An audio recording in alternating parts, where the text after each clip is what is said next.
Hi, Lisa. Good, how are you? Good morning. What? Oh, okay.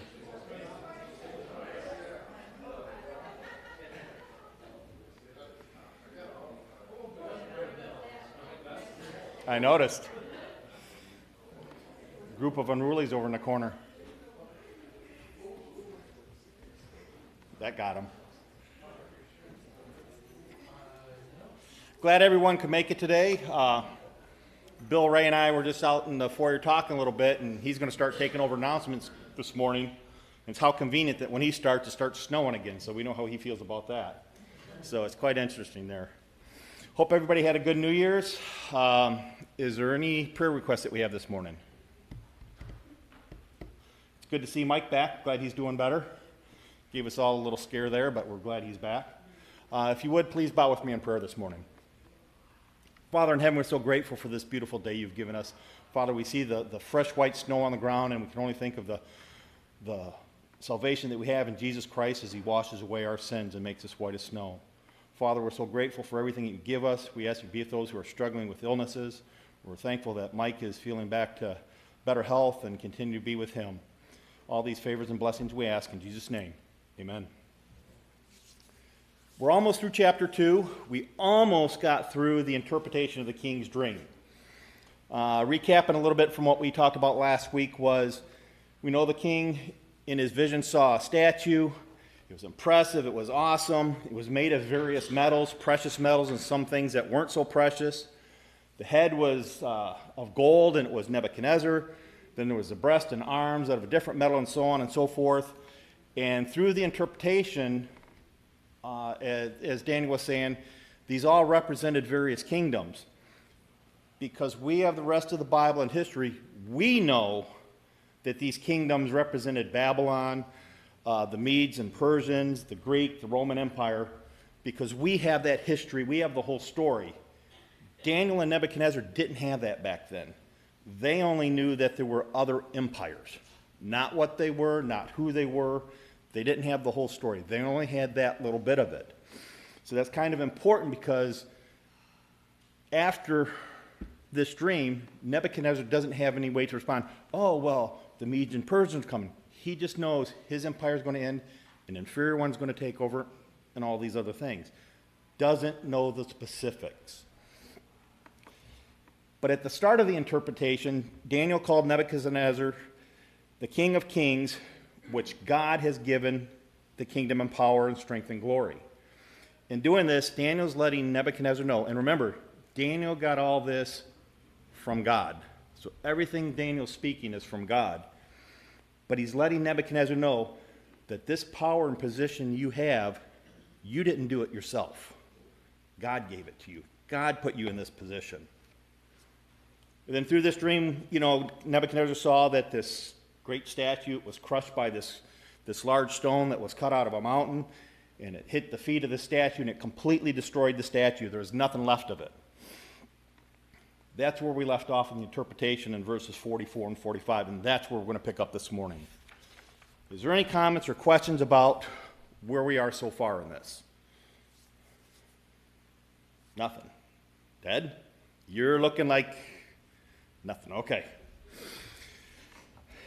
He's my sounding board over there, just so you know. I see the look on his face. It's like, I'm going down the right path. I see the look on his face. It's like, So, there we go. Now he's playing hide and seek. Let's pick up in Daniel chapter 2. We're going to go through to finish up the interpretation of the dreams of verses 44 and 45. Remember, this is the ending of Daniel interpreting the dream of the king. And in the days of those kings, the God of heaven will set up a kingdom which will never be destroyed, and that kingdom will not be left for another people. It will crush and put an end to all these kingdoms, but it will itself endure forever.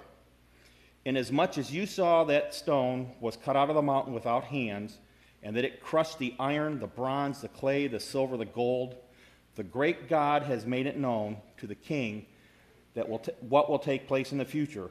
So the dream is true, and its interpretation is trustworthy.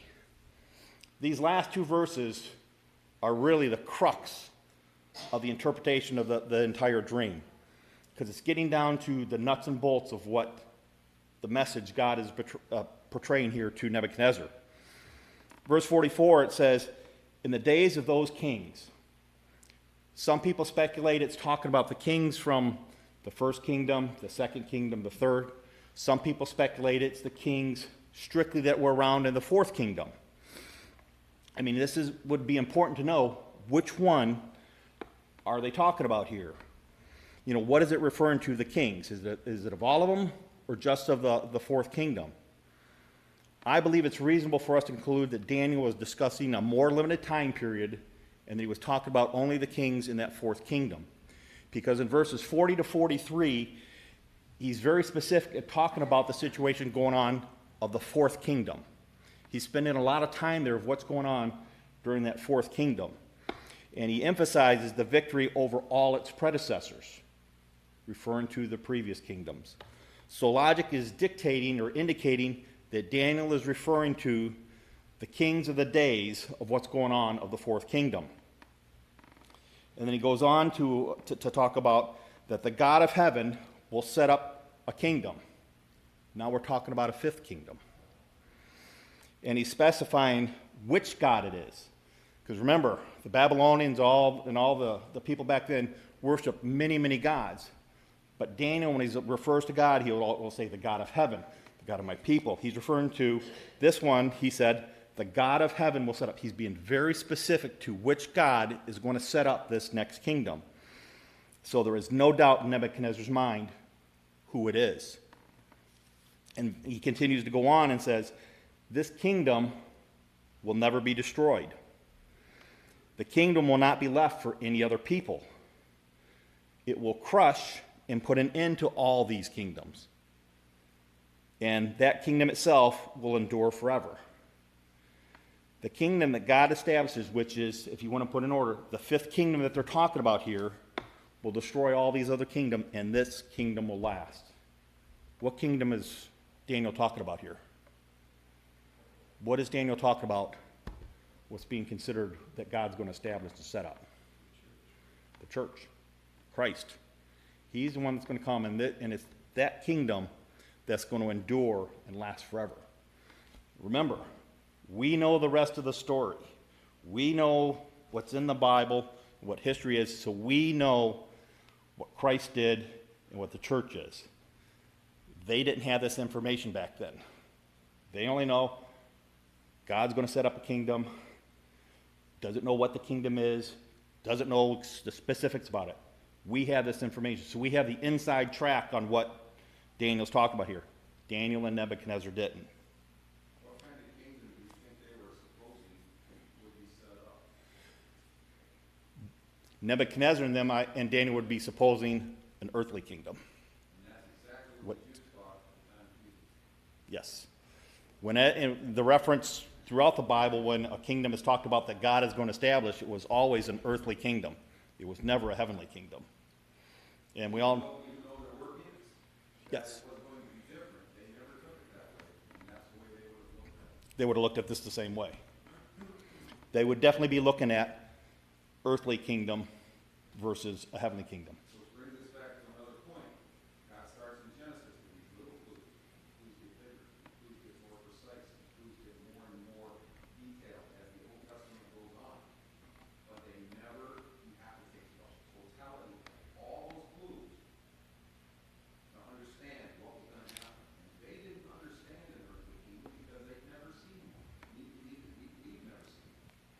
So God did it in a very unique way to show what it was he was saying and still not totally reveal what it was. It leaves open for speculation, for trust on the person that's hearing the story, for them to help decipher their own thoughts of what's going to be coming on. And as Ted said, it is woven throughout the Bible, this heavenly kingdom that's coming, and throughout the Old Testament, everybody that's hearing this is thinking there's going to be a kingdom here on earth. And even into the New Testament, there's going to be another kingdom here on earth. And that's not what the Bible is about. It is not about an earthly kingdom. It's about the heavenly kingdom. And like I said, we're fortunate enough, we have the whole story to hear this and understand this, whereas they didn't back then.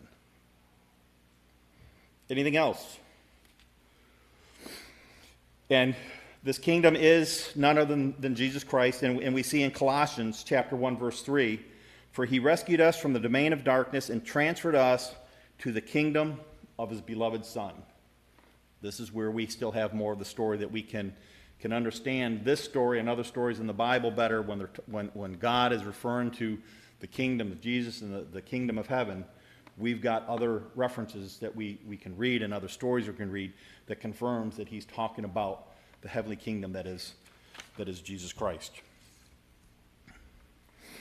And in verse 45, Daniel goes on talking about to the king about this stone that was cut without hands, as in the dream was saying in verse 34, that it completely crushed this statue made out of metals, various types, and it destroyed it so much there was nothing left of it. And the statue was obliterated. And we know the rest of the story, that those kingdoms are going to be destroyed as well, and there's going to be nothing left of them. But the stone that was cut without hands, we know what it is, but it would be hard for somebody back in Daniel's day and Nebuchadnezzar's day to understand what is he talking about. We see in Isaiah chapter 2, verse 2, it says, now it will come about in the last days, the mountain of the house of the Lord will be established as the chief of the mountains and will be raised above the hills, and all nations will stream to it. This is referring to Christ and the church. And it still goes back. Everybody's still looking for an earthly kingdom, not a heavenly kingdom. Who in the New Testament has been referred to as a stone? A stone that crushes things. Jesus. Jesus. We see it in Acts, we see it in Romans, we see it in 1 Peter, we see it in Matthew chapter 21. Jesus said to them, do you never read the scriptures? The stone which the builders rejected. Quite amazing. The stone which the builders rejected, this became the chief cornerstone. This came about from the Lord, and it's marvelous in our eyes. Ephesians chapter 2, having built on the foundation of the apostles and the prophets, Christ Jesus himself being the cornerstone. So this stone that Nebuchadnezzar saw in his dream that was cut out of the mountain without hands is none other than Jesus in the church. Jesus Christ is the stone. He was rejected. We see that in the New Testament. But Jesus became the cornerstone for this heavenly kingdom which we know about, which they still don't understand here in Nebuchadnezzar's day. And ending up in the end of verse 45, Daniel is saying, inasmuch as you saw, referring to the stone being crushed, the great God has made known to the king what will take place in the future. Daniel here is appealing to Nebuchadnezzar's experience about that disturbing dream that he had. That is, as much as he dwelled on this dream, Nebuchadnezzar dwelled on this dream and it bothered him, it kept him from sleeping, the details that Daniel gave to him could only come from God. And it was God that was revealing the future to Nebuchadnezzar. And Daniel ends the interpretation of the dream. So the dream is true, and its interpretation is trustworthy. So Nebuchadnezzar could completely count on what he had seen in that dream and what he had heard from Daniel through this interpretation, because this interpretation came from God. I can imagine how tough it would be for this king in power to understand what he was just told, thinking that I got myself into this position. Now he's hearing the story of something else going to happen, that his kingdom at some point is going to end. Others are going to come about. And then Daniel explaining in detail the dream and the interpretation of that dream. You can only imagine what was going through Nebuchadnezzar's mind at that point as he heard the dream in detail as he had it. And then the interpretation of what's going to happen, of what that dream actually means and what's going to partake in the future. Any questions on verses 44 or 45 as we ended the interpretation of the dream of Nebuchadnezzar? Just a question, what was the first time when this future, whoever he was that was coming, this future seed was portrayed as a rock? The first time? In the Bible.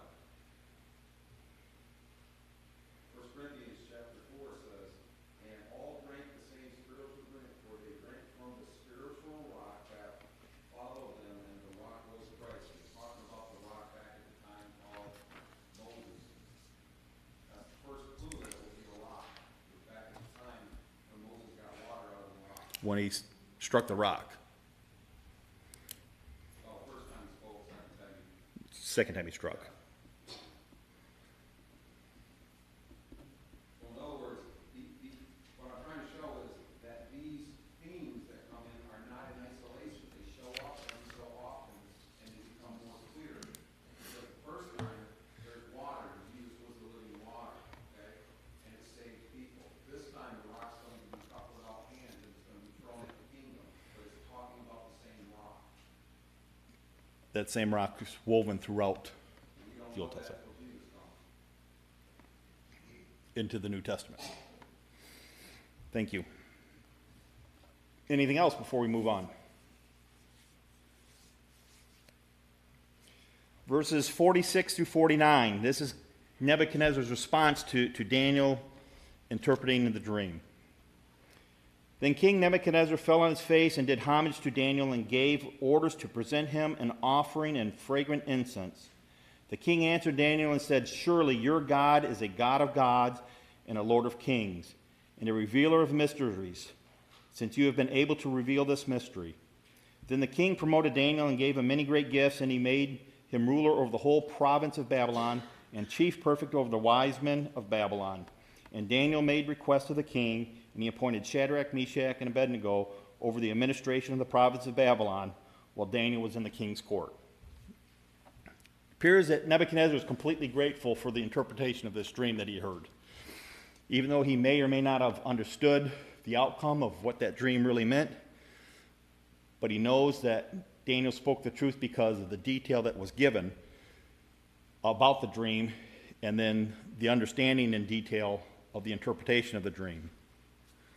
And true to his word, Nebuchadnezzar gave Daniel great gifts, great rewards, as he said he would do in verse 6 of who could ever interpret this dream. He fulfilled what he said he was going to do.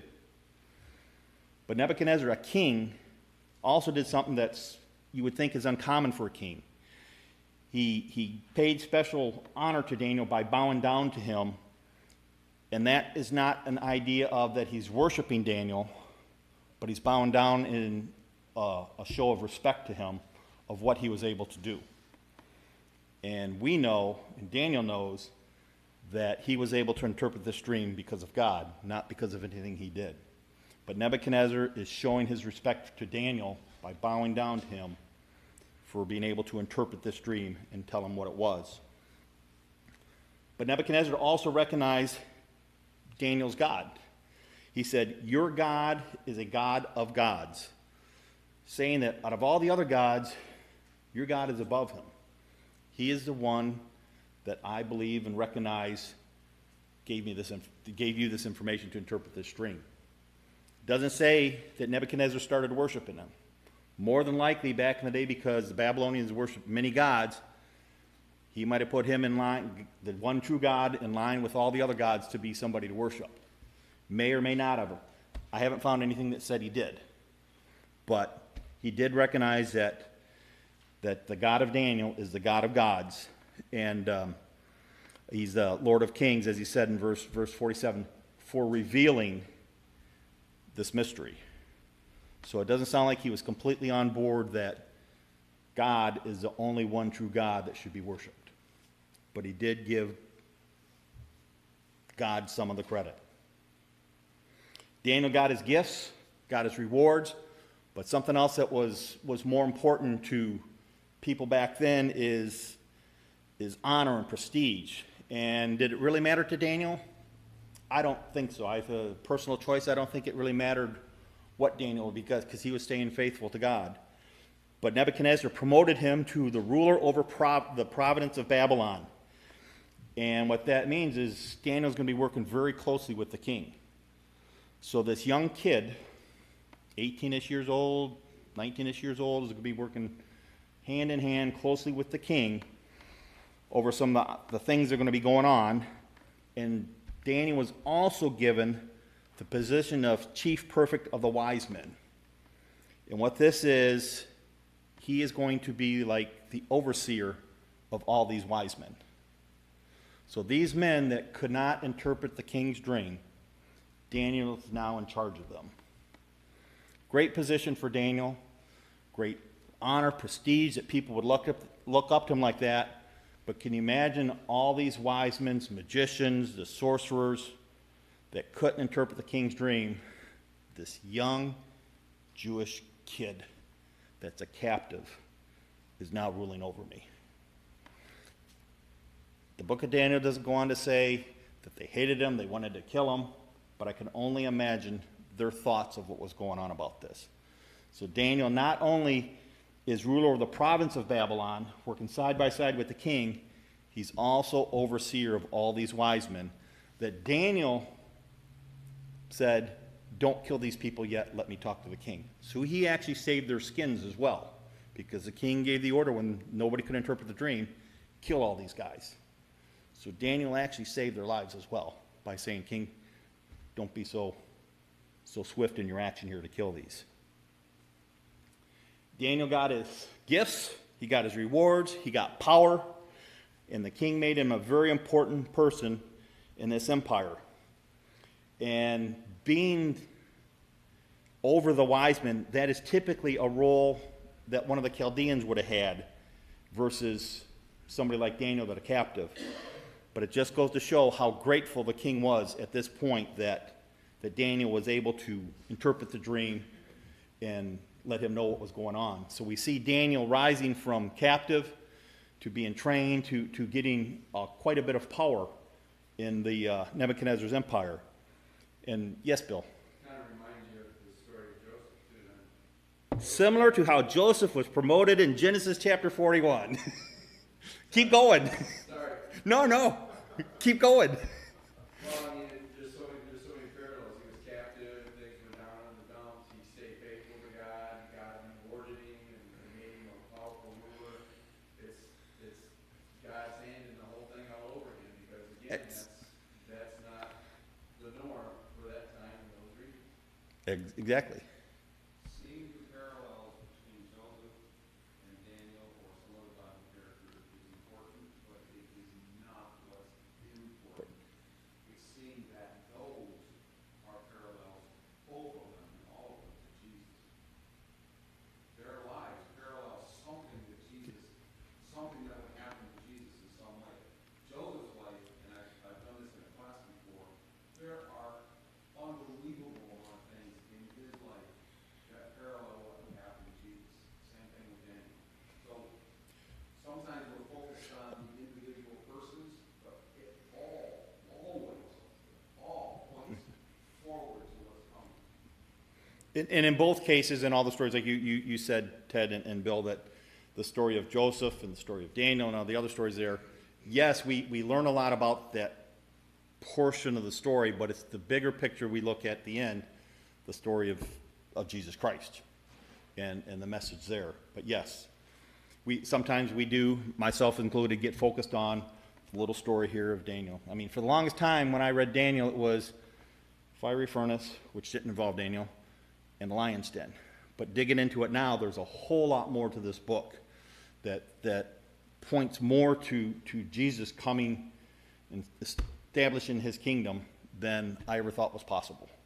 It's amazing what's in this book, and we do get blinders on sometime and look at the small story instead of the big picture of Jesus Christ and how it's woven into these small stories and how they're so similar between Joseph and Daniel and all these other great stories we have here in the Bible. I think we say this too many times and don't give enough examples.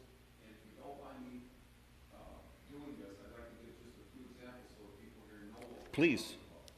You take Joseph. There were two people that were with him.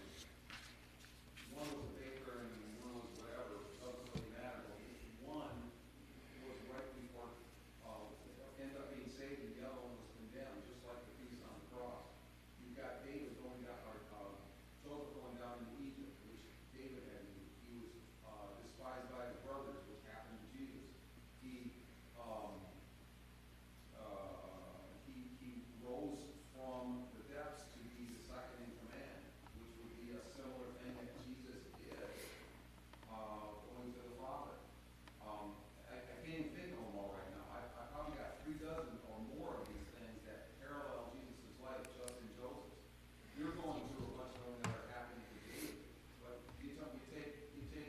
Daniel. Daniel, you take somebody like Jonah, we know the one about the fish and that he was in the belly for 3 days and 3 nights because that's talked about in the Gospels. But what about Jonah on the ship, where it's a microcosm of people that are praying to their own gods, trying to get Daniel to do, or trying to get Jonah to do the same thing, and he won't. And it's not until he's thrown overboard and basically killed, they think, this saves them. So that even the boat in the story of Jonah is a microcosm of what Jesus was going to do. And those people are saved, and they worship the correct God afterwards. These things are scattered so much through the Bible, we don't even know enough to look for them. I mean, sometimes it's so obvious right in our face, we just skim right over it. Don't even look at that part of the story. What we're looking at is history, which it is. But God picked those stories specifically, not because of the history as much as how it tells what's coming. A story telling history and the future at the same time. Exactly. How can you read it in there? It didn't happen by chance. Let's go with that. Great comments. Anyone else? Wow, where do I go from that? So we see Daniel promoted, as we just talked about, but Daniel, being faithful to God, didn't let this power, these gifts, all go to his head. He remembered his friends. And the friends were Shadrach, Meshach, and Abednego. And when Daniel had heard that the king was going to kill all the wise men because nobody could interpret the dream, and he had requested for time to be able to tell the king, what did Daniel do right after that? He went to his friends, and they prayed to God. So Daniel didn't forget that he wasn't the only one that prayed to God to get this information to tell the king the interpretation of the dream. And at that point, Daniel, after he remembered his friends, he talked to Nebuchadnezzar, he requested of them that he appoint his friends in the administration area over the province of Babylon, while Daniel is out doing other things when he's in the king's court. So he didn't let this power and authority go to his head. He kept it right. He knew it came from God. He got his friends, said, these aren't the only, I'm not the only one. We all prayed. And these friends of Daniel's also got some power along the way is what Daniel did. So what did we learn in chapter 2? Other than some of the things that Bill and Ted just mentioned over there. There was this dream. The king was wondering about what was happening in the dream. His own wise men that he trusted for years couldn't interpret this dream. There's this young kid, a new potential wise man, Daniel. He was able to get the information from his God and tell Nebuchadnezzar what this dream was and what it meant, even though they still might not have understood exactly the interpretation of this dream. But when Daniel came to talk to Nebuchadnezzar and say, I can interpret this dream, he asked, are you able to make known to me this dream and its interpretation? Daniel didn't take the credit. Daniel said, however, there is a God in heaven who reveals these mysteries. Daniel, from the get-go, is giving the God of heaven the credit for this dream, for the revealing of this dream. And we can see that God, and we know the whole story, that God is establishing his own kingdom. And we see that this dream, God is used in many ways to do things. We see how he answers prayers. He answered Daniel's prayers and his friends' prayers. We know that God is all-knowing and all-wise because of the detail and the interpretation that he gave in this dream. We know that God controls the future, as we're looking at verse 44 and 45, because he's setting up this kingdom. And we know that God has his own kingdom, which is Jesus Christ, which is going to be set up. We're learning all of this out of chapter 2. And we also see that there's various reactions from people in chapter 2 of what happens. And we can learn some little life lessons from these too. When somebody's under pressure, like the king was or what Daniel was, if you're in a crisis situation, how are you going to respond to it? The king had this big empire. He had this dream he couldn't understand. And as a knee-jerk reaction, when he didn't get his answer, what did he do? He said, let's kill all these people. That could, if he went through with that, that could have been very drastic for that kingdom. Losing his advisors and all these wise men that he came on. So he could have acted in an evil way by saying, let's kill all these people and following through with it. Being under pressure or being in crisis can also reveal some weakness in us. The wise men, they didn't have anybody to turn to. They had their gods that they prayed to get some knowledge of what this dream was and what this interpretation. But they weren't praying to the one true God. Daniel prayed to the one true God, and he got the information that was needed. So when we're in a crisis or a pressure situation, what do? Do we rely on ourselves, or do we pray to God and get the answer from him of what we should be doing? It also reveals our faith when you're in a pressure or crisis situation. James 1 says that God allows our faith to be tested. Daniel's faith was tested here in chapter 2, and he prayed to God. And he even asked others to pray with him. He got his friends to pray with him. So there's a lot of other little stories and a lot of other little things we can learn from just this little story in chapter 2 about a dream and an interpretation of how we can respond in pressure or crisis situations. We see what Daniel did, how he handled it. We saw what Nebuchadnezzar and what he did and handled it. But we also see that there in chapter 2 there's the bigger story about Jesus Christ and that kingdom that he's going to be establishing here. Finally, done with chapter 2. Tried to get that done in 2 weeks. It took us 3 or 4. Any questions before we go on to the next story of Daniel and his friends? And this whole book is woven together of Jesus and what's going to be coming. Chapter 3, verses 1 through 7. And I believe last week or the week before, Mark was wondering about the idol that Nebuchadnezzar had erected. And we're going to be talking about that here in this section. Chapter 3, verses 1 through 7. Nebuchadnezzar the king made an image of gold, the height which was 60 cubits, and its width was 6 cubits. And he set it up on the plain of Dura in the province of Babylon. Then Nebuchadnezzar the king sent word to assemble the satraps, the prefects, the governors, the counselors, the treasurers, the judges, the magistrates, and all the rulers of the province to come to the dedication of the image that Nebuchadnezzar had set up. Then the satraps, the prefects, the governors, the counselors, the treasurers, the judges, the magistrates, and all the rulers of the provinces were assembled for the dedication of the image that Nebuchadnezzar the king had set up, and they stood before the image that Nebuchadnezzar had set up.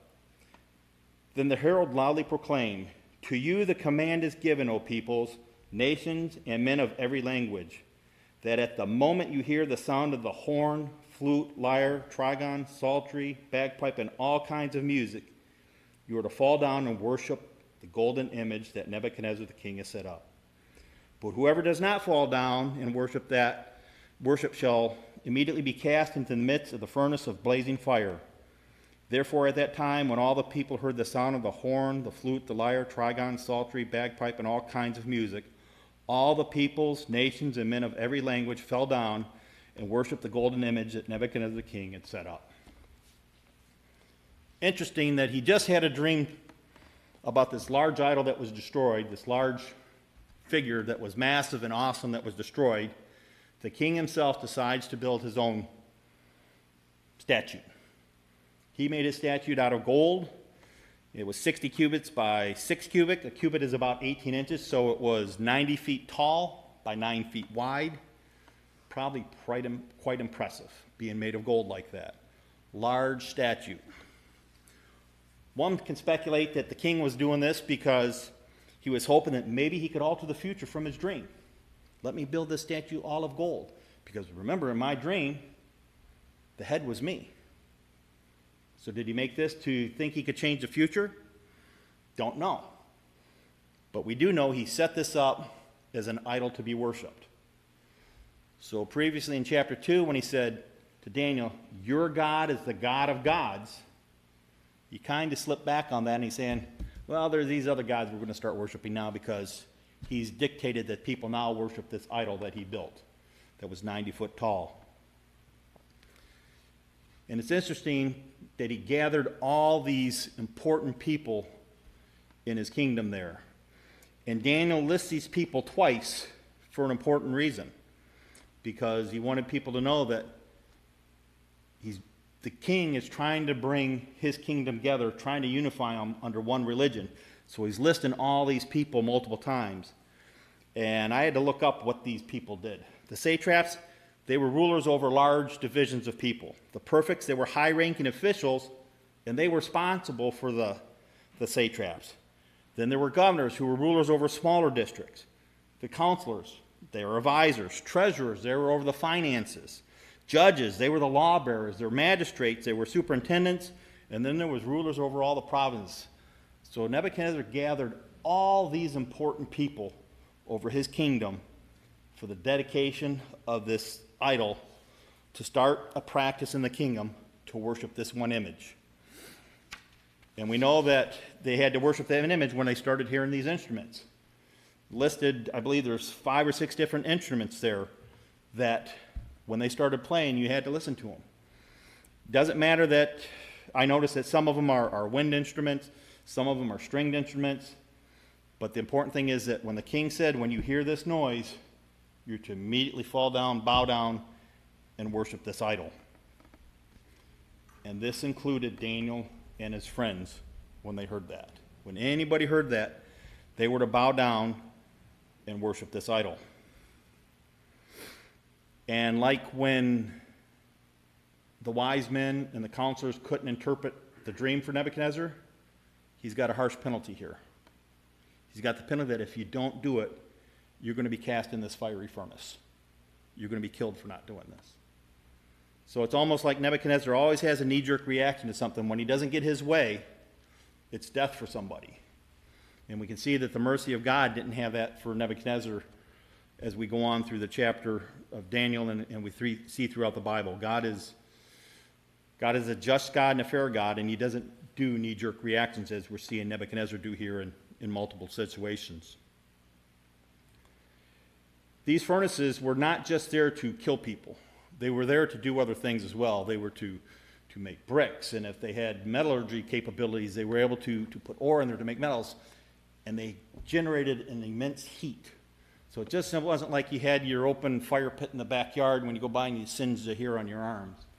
These would really roast people. I had the opportunity a couple years ago, we visited some friends in Pennsylvania and saw, I think it was Bethlehem steel plant out there. And these furnaces were 150 foot tall.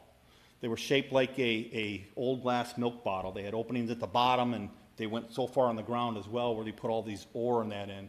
And there's signs around how some people got killed just by when some of these doors were open because heat and the flame that come out would just roast them right there. And I imagine this is the same thing, that when these people got into these furnaces, when the workers there just doing their daily tasks, they could have got injured or killed because of the immense heat that are coming out of these furnaces. And Nebuchadnezzar is using these furnaces to kill people that aren't going to be bowing down to this image that he has set up.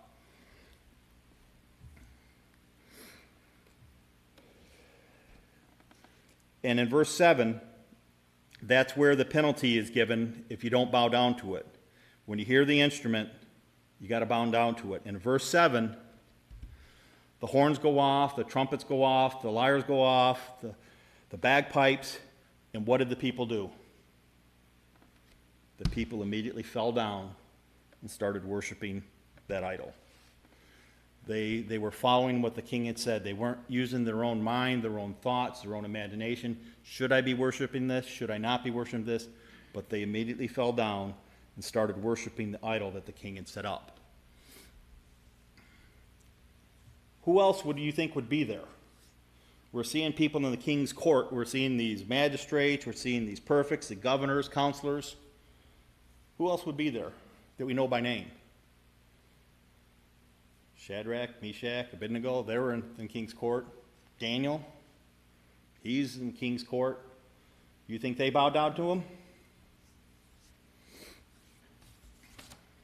Let's go on through verse 8 and to verse 12, unless somebody has any questions or comments. Yeah, we'll go on. Verse 8. For this reason, that at a certain Chaldeans came forward and brought charges against the Jews. They're only bringing charges against the Jews, because more than likely they're the only ones that didn't bow down They responded and said to Nebuchadnezzar the king, O king, live forever. You yourself, king, have made a decree that every man who hears the sound of the hort, the flute, the lyre, the trigon, the psaltery, and the bagpipe, and all kinds of music, is to fall down and worship the golden image. But whoever does not fall down and worship shall be cast into the midst of the furnace of blazing fire. They're praising the king. They're reiterating what the king said of when this music goes off, people are supposed to bow down. The king's probably nodding his head, yep, yep, yep. And then they go on to say, but whoever doesn't is going to be thrown into this fiery furnace. And Nebuchadnezzar probably nodding his head, yep, I said that, and I'm going to live up to that. In verse 12, there are certain Jews whom you have appointed over the administration of the province of Babylon, namely Shadrach, Meshach, and Abednego. These men, O king, have disregarded you. They do not serve your gods or worship the golden image which you have set up. These Chaldeans specifically called out these three young men. Daniel's not here. Daniel's not in this story. More than likely Daniel was out of town, Daniel was someplace else, but Daniel wasn't here when this was called in, where he would have been here with these young men. But it's interesting that the Chaldeans, they call out specifically some Jews, then they get a little more specific. These three young men. And these three young men were put in charge of Babylon. Remember, they're captives. They're young men, younger than more than likely what these Chaldeans are. Daniel had a hand in putting them in place by requesting the king. Daniel is in charge over these Chaldeans. So are they trying to get revenge on this by pointing this out? What's to their advantage? Well, they're trying to look to the king and say, look, I'm doing what you say, but these guys over here, not quite so much. I think we're going to stop here for today. There's a lot more that we'll pick up in this. Any questions or comments before we end for today? You're free to go. You were free anyhow, but you can go.